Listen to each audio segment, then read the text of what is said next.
자, 반갑습니다. 이번 시간부터는 부동산 개발 및 금융실무에 대해서 배울 건데, 사실 일반 분들보다는 좀 더 이제 자산가 분들과 관련된 부분들이거든요. 그래서 건물을 갖고 계신다거나 아니면 향후 이제 건물을 소유하실 준비를 하신다거나 기존에 있는 건물을 무슨 리모델링을 한다든지 이와 같은 거를 계획하시는 분들한테는 꼭 필요한 수업입니다. 그러니까는 여러분들 잘 들어주시기 부탁드릴게요. 자, 부동산 개발 및 금융실무 수업 들어가도록 하겠습니다. 전체적으로 부동산 개발 절차에 대해서 말씀을 드리면은 어떻게 보면 되게 이론적일 수가 있거든요. 근데 실제 실무에서도 이와 같은 것들을 저희가 반복을 해요. 그렇기 때문에 꼭 이론적이라고 생각은 하지 마시고 큰 그림이라고 생각하시는 게 편하실 거예요. 그래서 그거에 대해서 하나씩 보도록 하겠습니다. 자, 첫 번째 부동산 개발의 절차. 첫 번째는 이제 기획 단계입니다. 그리고 두 번째는 이제 사업화 단계, 세 번째는 이제 실행 단계, 네 번째는 이제 완성 단계로 나갈 수가 있는데, 기획 단계라는 건 그야말로 아직 시작하기 전에 먼저 기획을 하는 거죠. 그래서 일단은 토지가 접수가 됐다거나 아니면은 먼저 사업성에 대해서 먼저 방향을 정하신 다음에 거기에 대한 토지를 물색하신다거나, 그거는 상황에 따라 다릅니다. 근데 통상적으로 제가 보면은 사업에 대해서 방향을 잡고서 거기에 대한 토지를 매입하는 것은 사실 현실적으로 되게 어려워요. 왜냐면 그만한 토지가 있기가 되게 힘듭니다.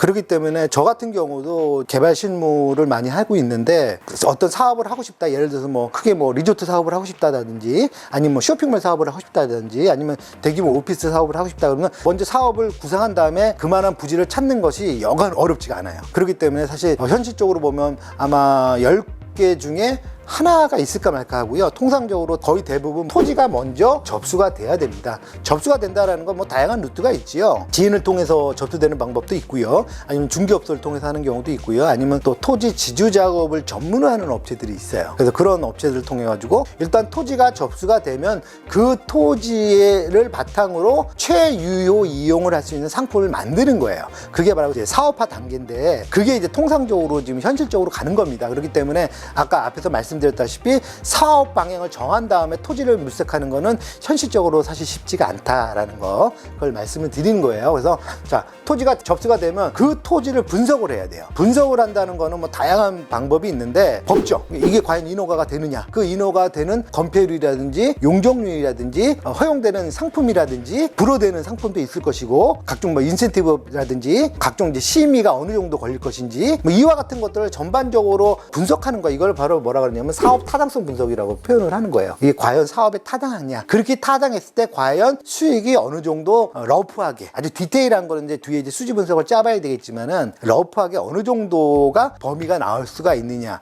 그럼 그 수익에 맞는 거를 내가 실제로 할지 말지를 결정하는 거거든요. 그렇기 때문에 이쪽은 좀 총론식으로 본다, 이렇게 보시면 될 것 같고요. 거기에 맞는 아이디어라는 건 이제 상품을 얘기하는 거죠. 상품 다양하지 않습니까? 예를 들어가지고 공동주택, 아파트, 도시형 생활주택도 있을 수가 있고, 오피스텔, 물류단지도 될 수도 있는 것이고, 상품은 되게 다양해요. 그 토지의 입지에 맞는 주변 상황에 맞는 가장 적정한 상품, 수요가 몰릴 수 있는 상품, 이것이 바로 최유효 이용의 하나인 겁니다. 그래서 그거에 맞춰가지고 그 아이디어를 생각해내시면 되는 거예요. 개발사업은 한번 스타트하게 되면 뒤로 물리기가 너무 힘들어요. 왜냐면 그만큼의 기회비용이 날아가는 측면이 있고, 그렇기 때문에 처음에 배우시는 분들은 이런 단계부터 차근차근씩 배우셔야 나중에 큰 실수를 안 하게 되는 겁니다. 그 다음에 두 번째, 이제 기획 단계가 끝나면 그 다음에 바로 사업화 단계입니다. 이 사업화 단계는 이제 구체적인 것이 나와줘야 되겠죠. 그래서 사업 아이디어, 그러니까 상품이 결정이 돼야 돼요. 그러니까 예를 들어가지고 나는 입지를 보니까 이쪽에 주택이 부족하더라. 그래가지고 그럼 여기다가 아파트를 개발하는 게 아무래도 분양성이 높아질 수 있을 것 같다라고 해가지고 상품을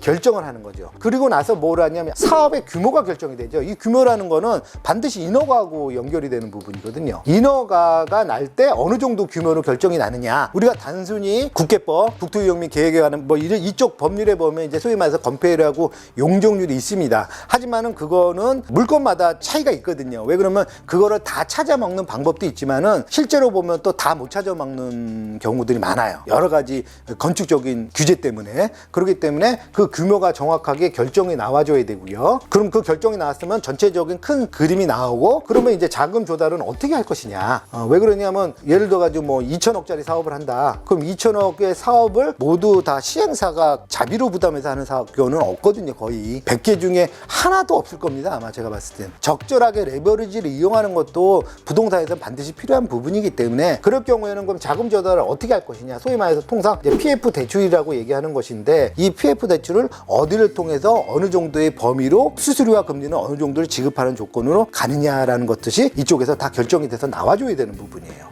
그 다음에 그거와 또 연관되어 있는 뭐 시공사라든지 그 다음에 설계업체, 신탁사, 분양대행사 등 이와 같은 관련 업체들하고 어느 정도의 구체적인 협의가 완료가 돼야 되는 겁니다. 그래서 이렇게 되면은 이제 소위 말해서 사업화 단계가 이제 어느 정도 이제 됐다. 그림이 나왔다. 여기서 그림이 나왔다는 표현은 뭐냐면 이 정도로 했을 경우에 수익이 어느 정도가 될 것 같다. 그리고 그 분양성에 대해서는 큰 리스크가 없다라고 결정이 나게 되면 바로 이제 실행 단계로 옮겨가는 거지요.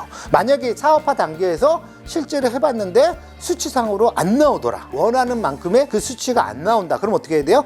과감하게 드롭을 하셔야 됩니다. 여기서. 만약에 이거에 대해서 기획 단계부터 사업화 단계까지 가려면 빠르면 뭐 한두 달이 될 수도 있지만은 늦게 되면 뭐 솔직히 1, 2년도 그냥 가거든요. 왜 그러면 그만큼 이제 준비하는 것들이 많기 때문에 그다음에 협상 같은 것들이 그렇게 바로바로 한 번에 다 이루어지는 것들이 아니다 보니까 그러다 보니까는 시간이 많이 걸립니다. 그래서 1, 2년씩 걸릴 수도 있는데 그게 아까운 거예요. 그 시간이 너무 아까우니까는 이거를 드롭을 못하고 계속 거기에 미련이 남아가지고 계속 붙잡고 가봐야 어차피 결정해서 이거는 아니다라고 나온다 그러면은 과감하게 버릴 줄 알아야 됩니다. 왜? 그런 부지는 또 있어요. 반드시.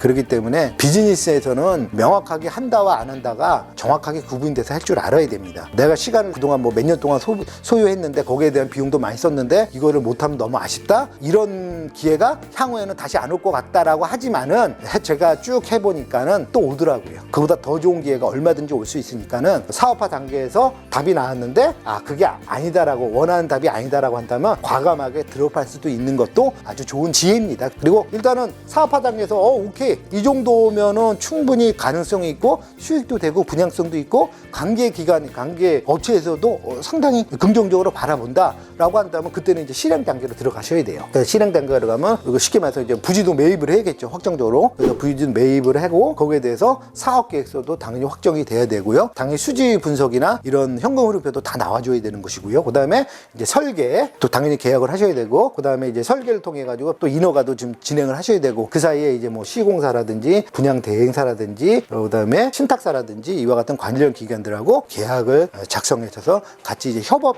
형태로 실행을 하셔야 되는 겁니다. 그래서 이것이 끝난 다음에 설계 인허가를 집어넣고 하면은 그 사이 이제 인허가 나오지 않습니까? 그럼 인허가가 나오면은 그거에 대해서 이제 소위 말해서 이제 명도 기존에 건축물이 있다 그럼 명도를 해야 됩니다. 당연히 그 다음에 이주 그 다음에 이제 철거 착공 신고를 해야 되는데 PF 나오는 조건들이 통상적으로 뭐냐면은 명도가 완료돼서 이주가 끝나야지만이 철거까지 끝나는 조건 안에서 대출이 나오는 거거든요. 그렇기 때문에 기본적으로 이것까지 했을 때 과연 여기가 시간이 얼만큼 걸리느냐를 또 검토를 하셔야 돼요. 근데 생각보다 서울에서 나대지는 거의 없거든요.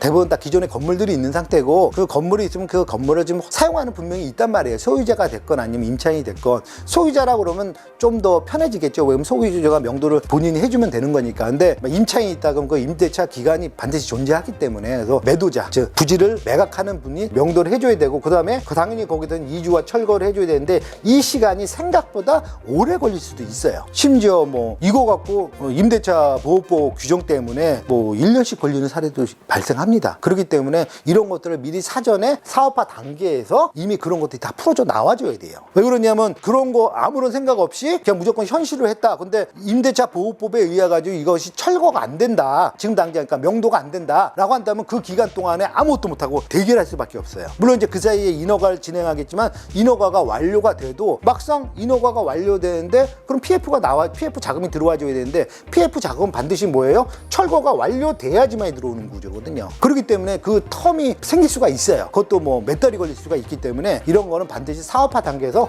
구체적으로 명확하게 그 기간을 산정해줘야 돼요. 그다음에 이제 착공 신고를 하고 착공 신고를 한과 동시에 뭘 하냐면 소위 말해서 이제 일반 분양을 해야겠죠. 일반 분양에서 분양을 하고 그다음에 이 분양도 이제 뒤에서 배우면 아시겠지만 어떻게 이제 분양 대행사랑 협업을 통해 가지고 이제 마케팅하고 관계를 할 것이냐. 결국은 뭐냐면은 분양성이 결국 모든 모든 이 부동산 개발 사업에는 가장 큰 핵심이거든요. 그래서 그거를 통해서 모든 뭐 PF 대출이라든지 인허가라든지 이런 관계기관의 협업들이 다 이루어지는 부분이기 때문에 그래서 이 일반 분양에 대해서 아주 상당한 여러분들이 집중적으로 분석을 하셔야 됩니다. 그래서 막상 기획하고 사업화 단계에서는 괜찮았어요. 환경이 좋아가지고 분양이 잘 되겠다라고 생각했는데 막상 실행 단계 이게 시간 많이 걸리면 뭐 1년 2년씩도 후에 걸릴 수가 있거든요. 그러면 그때 상황이 이제 급변할 수가 있는지 급변해가지고 이제 분양이 안 된다든지 예를 들어가지고 무슨 뭐 리먼 사태 같은 그런 전 세계적인 어떤 큰 문제들이 발생한다든지 그러면 분양성이 뚝 떨어져 버리거든요. 그럴 경우 그러니까 그런 것도 미리 체크를 또 해두셔야 돼요. 왜 그러냐면 기획 사업화 단계하고 실행 단계에서는 분명히 텀이 존재하는데 그 기간 동안에 새 시장의 변화가 어떻게 될 건지에 대해서도 그런 것들도 다 검토를 하셔야 됩니다. 하셔야지만이 가장 정확한 개발 사업을 하는 거다라고 말씀을 드리는 거예요. 그래가지고 일반 분양까지 하고 무리 없이 공사를 진행한 다음에 이제 준공을 한다. 그럼 이제 준공이 완료되면 이제 사용 승인을 받아야겠죠. 사용 승인 받고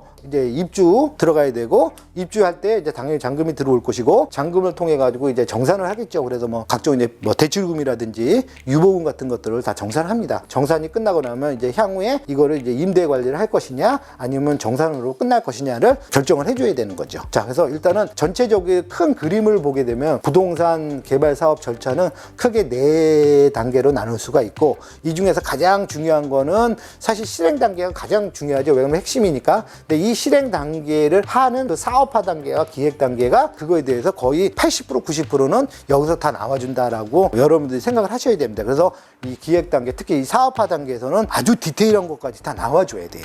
그래야지 그 디테일한 그 계획들이 바로 실행 단계에서 진행이 된다라고 보시면 되기 때문에 사업화 단계도 아주 중요하다는 거 여러분들이 꼭 염두를 해두시기 바랍니다. 이 정도로 마치고요. 제가 좀 더 구체적으로 뒤에 들어가도록 하겠습니다.